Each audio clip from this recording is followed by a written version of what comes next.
Read by Dennis Smith. A Bottomless Grave by Ambrose Bierce. My name is John Brenwalter. My father, a drunkard, had a patent for an invention for making coffee berries out of clay. But he was an honest man, and would not himself engage in the manufacture. He was, therefore, only moderately wealthy, his royalties from his really valuable invention bringing him hardly enough to pay his expenses of litigation with rogues guilty of infringement.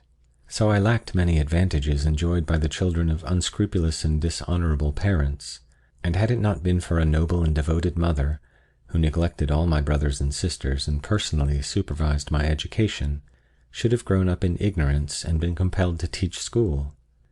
To be the favorite child of a good woman is better than gold.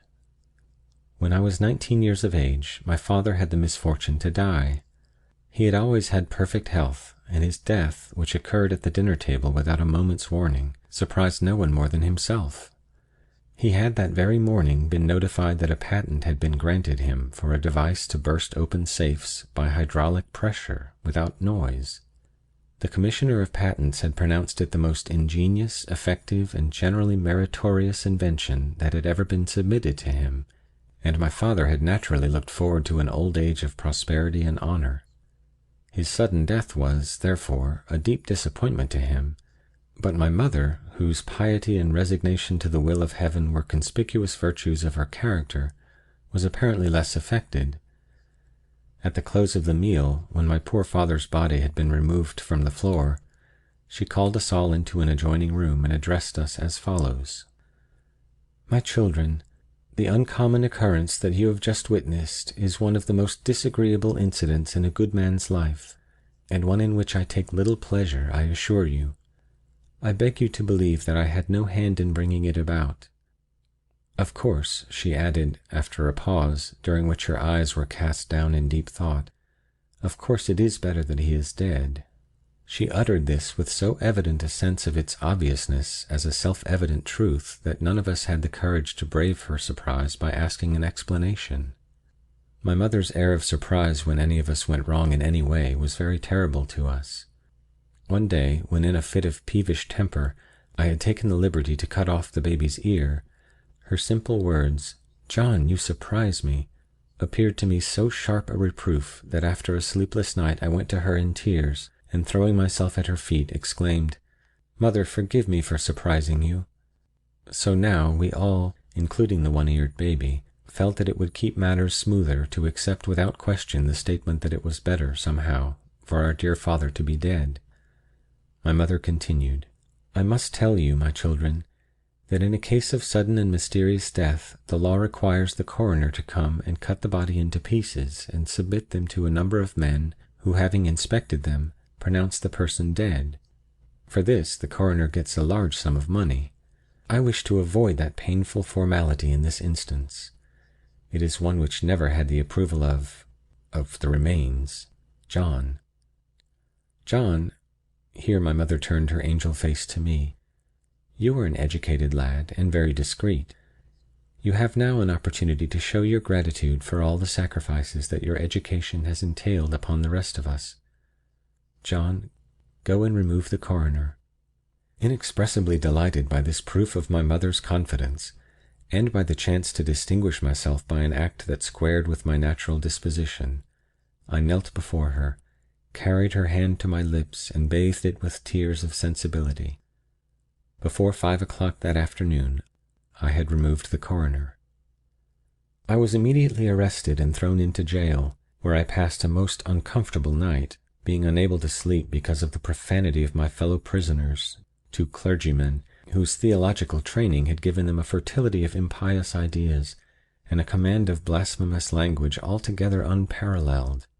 But along toward morning, the jailer, who, sleeping in an adjoining room, had been equally disturbed, entered the cell, and with a fearful oath warned the reverend gentlemen that if he heard any more swearing, their sacred calling would not prevent him from turning them into the street. After that they moderated their objectionable conversation, substituting an accordion, and I slept the peaceful and refreshing sleep of youth and innocence. The next morning I was taken before the superior judge. Sitting as a committing magistrate, and put upon my preliminary examination. I pleaded not guilty, adding that the man whom I had murdered was a notorious Democrat. My good mother was a Republican, and from early childhood I had been carefully instructed by her in the principles of honest government and the necessity of suppressing factional opposition. The judge, elected by a Republican ballot box with a sliding bottom, was visibly impressed by the cogency of my plea and offered me a cigarette. "May it please your honor," began the district attorney, "I do not deem it necessary to submit any evidence in this case. Under the law of the land, you sit here as a committing magistrate. It is therefore your duty to commit. Testimony and argument alike would imply a doubt that your honor means to perform your sworn duty. That is my case." My counsel, a brother of the deceased coroner, rose and said, "May it please the court, my learned friend on the other side has so well and eloquently stated the law governing in this case that it only remains for me to inquire to what extent it has already been complied with. It is true, your honor is a committing magistrate, and as such it is your duty to commit what? That is a matter which the law has wisely and justly left to your own discretion. And wisely you have discharged already every obligation that the law imposes. Since I have known your honor, you have done nothing but commit. You have committed embracery, theft, arson, perjury, adultery, murder, every crime in the calendar, and every excess known to the sensual and depraved, including my learned friend, the district attorney. You have done your whole duty as a committing magistrate, and as there is no evidence against this worthy young man, my client, I move that he be discharged." An impressive silence ensued. The judge arose, put on the black cap, and in a voice trembling with emotion, sentenced me to life and liberty. Then, turning to my counsel, he said, coldly but significantly, "I will see you later."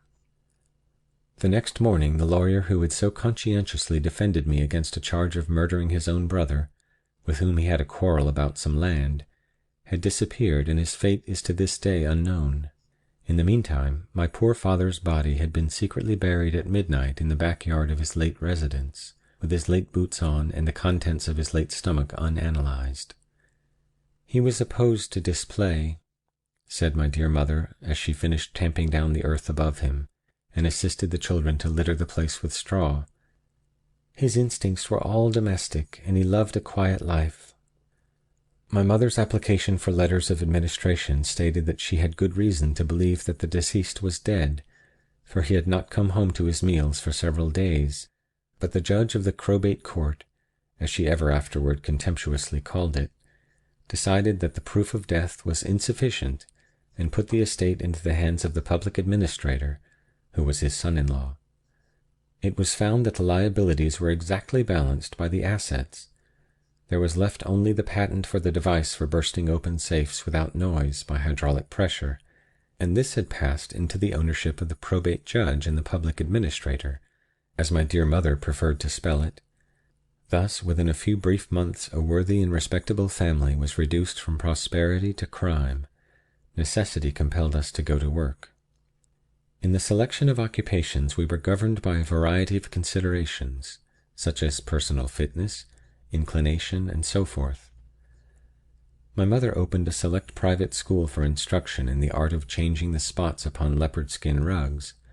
My eldest brother, George Henry, who had a turn for music, became a bugler in the neighboring asylum for deaf mutes.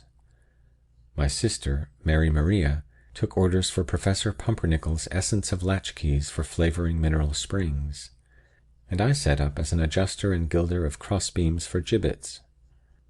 The other children, too young for labor, continued to steal small articles exposed in front of shops, as they had been taught. In our intervals of leisure we decoyed travelers into our house and buried the bodies in a cellar. In one part of this cellar we kept wines, liquors, and provisions. From the rapidity of their disappearance we acquired the superstitious belief that the spirits of the persons buried there came at dead of night and held a festival. It was at least certain that frequently of a morning we would discover fragments of pickled meats, canned goods, and such debris littering the place, although it had been securely locked and barred against human intrusion. It was proposed to remove the provisions and store them elsewhere, but our dear mother, always generous and hospitable, said it was better to endure the loss than risk exposure.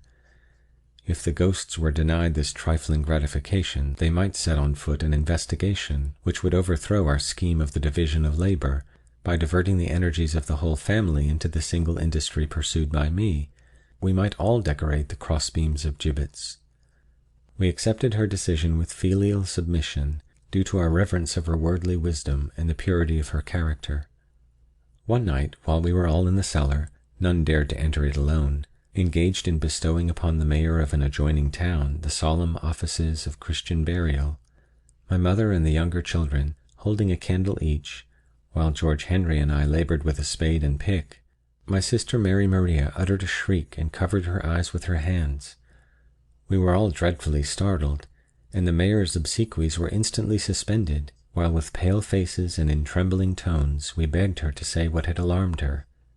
The younger children were so agitated that they held their candles unsteadily, and the waving shadows of our figures danced with uncouth and grotesque movements on the walls and flung themselves into the most uncanny attitudes.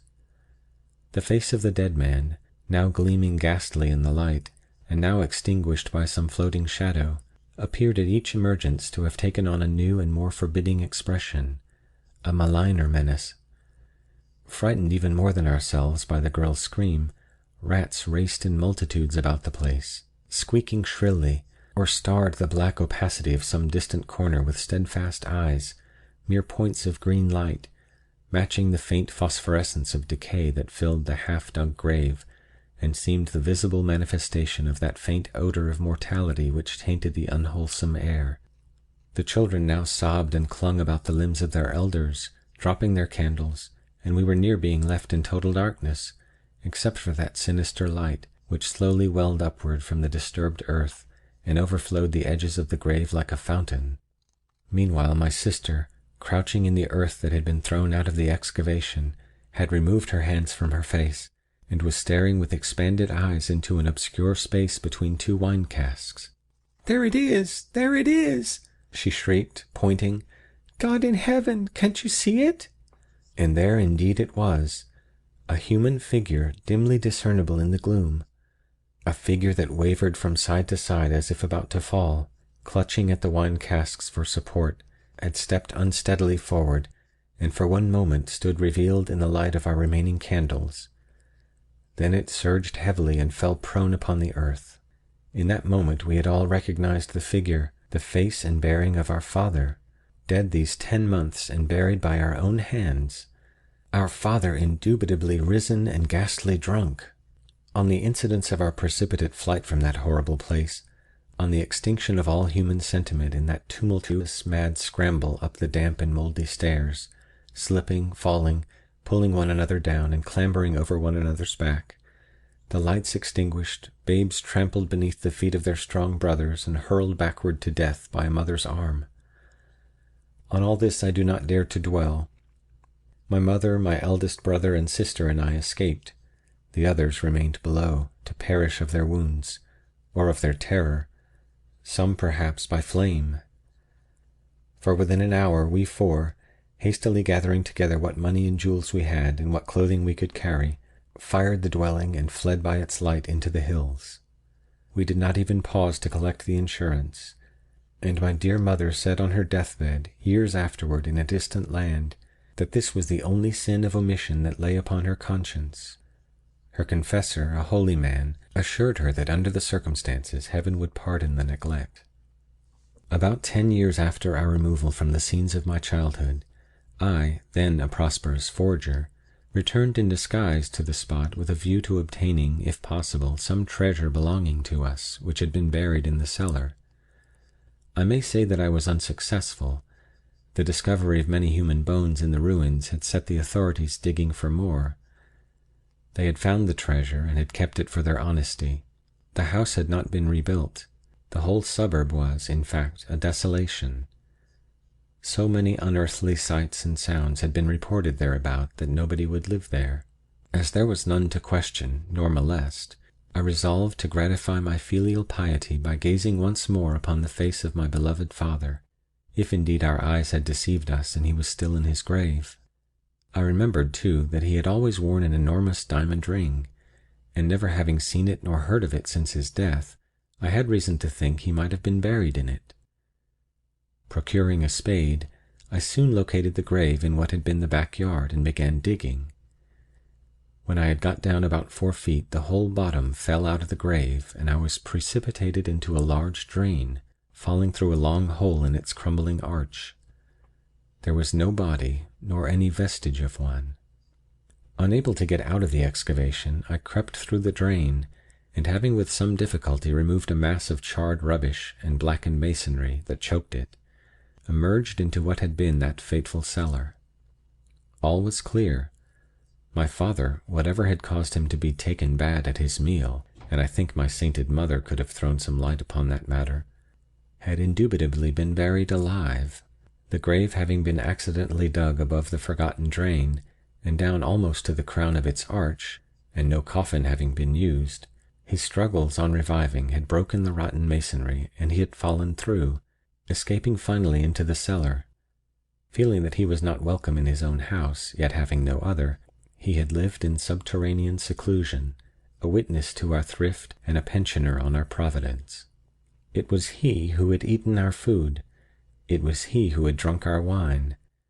He was no better than a thief.